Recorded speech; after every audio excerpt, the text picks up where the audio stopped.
Praise the Lord. Hallelujah. 11వ తారీఖు 7వ నెల 2026వ సంవత్సరం. మన దేవుడు మనకిస్తున్న గొప్ప మాట. కొలస్సీలకు రాసిన పత్రిక 3వ అధ్యాయము 16వ వచనం. మరియు కృతజ్ఞులై ఉండుడి, సంగీతములతోనూ కీర్తనలతోనూ ఆత్మ సంబంధమైన పద్యములతోనూ ఒకరికొకడు బోధించుచు బుద్ధి చెప్పుచు కృపాసహితముగా మీ హృదయంలో దేవుని గురించి గానం చేయొచ్చు. సమస్త విధములైన జ్ఞానముతో క్రీస్తు వాక్యము మీలో సమృద్ధిగా నివసింపనీయండి. కృతజ్ఞులై ఉండండి. లోకంలో చాలామందికి థ్యాంక్స్ అని చెప్పడం అలవాటు ఉండదు. మీరు ఆ రోజు ఆ సహాయం చేశారు, చాలా వందనాలు అని చెప్పే అలవాటు ఉండదు. కానీ దేవుని నమ్ముకున్న బిడ్డలకి కృతజ్ఞత ఉండాలి. అలా అని పడిపడి దండాలు పెట్టేసి నించుంటే ఓ దండం, కూర్చుంటే ఓ దండం పెట్టేసి అలా చేయకూడదు. అది వావరక్షణ అంటారు.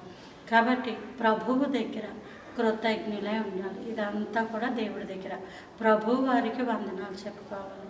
ఈరోజు ఈ విధంగా ఉన్నామంటే నీ కృప తండ్రి, నీకు వందనాలయ్యా. మేము సజీవుల లెక్కల్లో ఉన్నామంటే దేవుని కృప.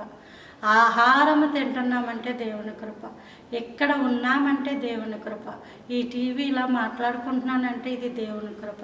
మీ యొక్క గృహాలలోకి వాక్యం ద్వారా రావడానికి దేవుడు అనుమతి ఇచ్చాడంటే దేవుని కృప. ప్రతీది కృతజ్ఞతాస్తుతులే. అంత మాత్రమే కాదు, సమస్త విధములైన జ్ఞానంతో క్రీస్తు వాక్యమును చెరిపేసే జ్ఞానం ఉంది. వాక్యమును సరిగా ఉన్నట్టు చెప్పని జ్ఞానం ఉంది. మనుషుల మాటలనే సరిగ్గా అర్థం చేసుకోలేకపోతే ఎన్ని గొడవలు అయిపోతాయి కదా. అలాంటిది వాక్యము. సాతానుడు వాక్యమును చదువుతున్నప్పుడు ఎన్నో లేనిపోని సందేహాలు పెట్టినప్పుడు ఆ వాక్యం నుంచి తప్పిపోయి వాక్యం చదవకుండా ఉన్నవారు బోల్డ్ మంది ఉంటారు. ఎందుకంటే వాళ్ళకి అర్థం కాక. కానీ మన దేవుడు సమస్త విధములైన జ్ఞానము ఎందుకొరకు? వాక్యమును చదవడానికి.